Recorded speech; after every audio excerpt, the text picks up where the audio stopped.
Malgré la fermeture, ils circulent dans l'enceinte du Haut-Königsbourg. Ce sont des employés de la structure venus réaliser des vidéos pour les réseaux sociaux. Avec la fermeture des lieux culturels, toute l'équipe du château continue de garder le lien avec ses visiteurs.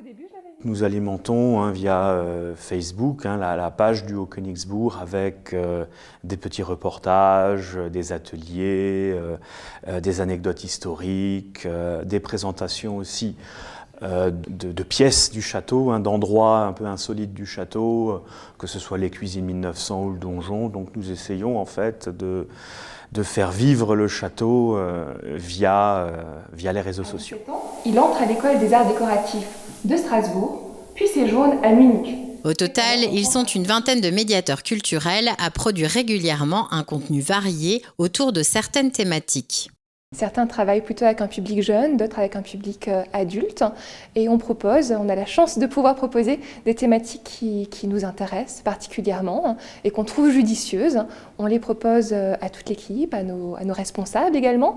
Et puis, ils font une sélection. Souvent, il y a une thématique dans le mois. Il y a par exemple le mois des innovations. Donc, quand une vidéo que l'on propose peut rentrer dans cette thématique, elle va être plus facilement acceptée. Et puis après, on travaille en binôme ou tout seul.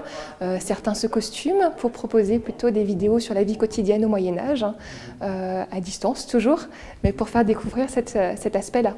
Derrière la caméra, Mathias, un community manager ou animateur des communautés web, est actuellement en apprentissage.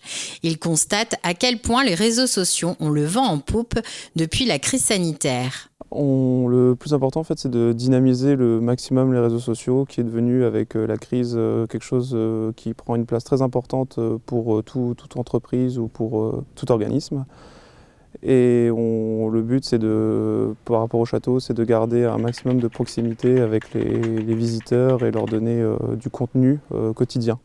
Malgré ça, les animateurs culturels ne s'en cachent pas. Ils sont impatients de revoir les visiteurs au château. En attendant, cette expérience numérique leur a permis de garder la main et de parfois trouver de nouvelles idées pour leurs visites thématiques.